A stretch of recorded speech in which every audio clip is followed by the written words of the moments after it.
भारत हूँ ये गोटे देश शांतिप्रिय देश ता माने नुहे जे आमको आक्रमण कले आमे प्रति आक्रमण जवाब दे पारू सेना बाहिनी सांगे सारा देश ठिया आमे ठिया देखु आज विजु जनता दल तरफ जो तिरंगा शोभा यात्रा आम आरंभ करूँ राजमहल ठारू मास्टर कैंटीन जाए आपण देखु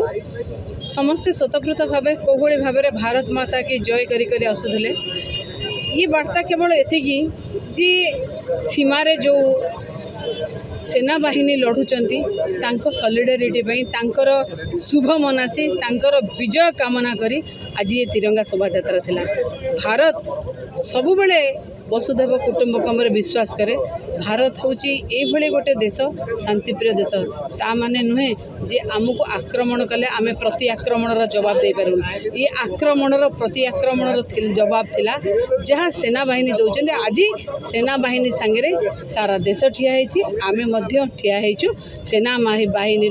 सर्वकुशल कामना करुचु विजय भव बोलिकी सब बेले आमे जानिचु भारतीय सेना बाहिनी विजयी हेबे से विजयी हब